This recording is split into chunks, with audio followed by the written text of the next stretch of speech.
vamwe vadzikira but izvezvi kuti nditi ndimboroorwa iyo ndimbomira ndototenda Mwari vakandipa mwana handiti totozotarisira zvokuroorwa 2 years 3 years ngendimbotsikisa ndimbonyatsotsvaga mari yekuchengeta mwana wangu. Tinotenda babamo maita henyu right vamwe vari kuda kutaurawo naBev 779134. Hello National FM. Yebo. Tiri bo zviri sei ndiani wedu ari kupi? Sasha paMurewa.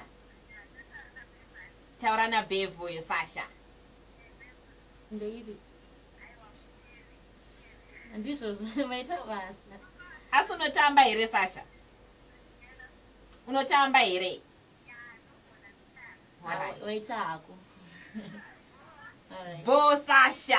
Bev ndizvo unotamba karate futi here because uri flexible stereki ndinonzi mudhara geza. Mudhara handitambi karate. Zvinongoita zvega.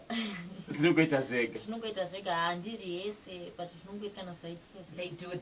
They do thega. Nguva ndiyo dzapera Bev. Mashoko aungada kusira mhuri yeZimbabwe vanoda kutaura newe vanokubata kupi? Mhuri yeZimbabwe chandoda kukuudzai ndechekuti inini ndiri munhu wenyama. Zvabuda chiro zvinobuda inini chete kuti ndiri celebrity.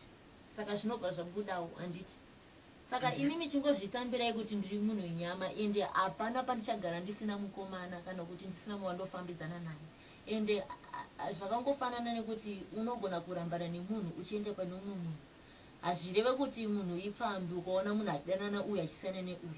Nekuti mashoko amunenge muchitaurirana ndiwo akaita sei akasiyana mogona kutadza kuwirirana. And then woita sei wodanana neumwe munhu.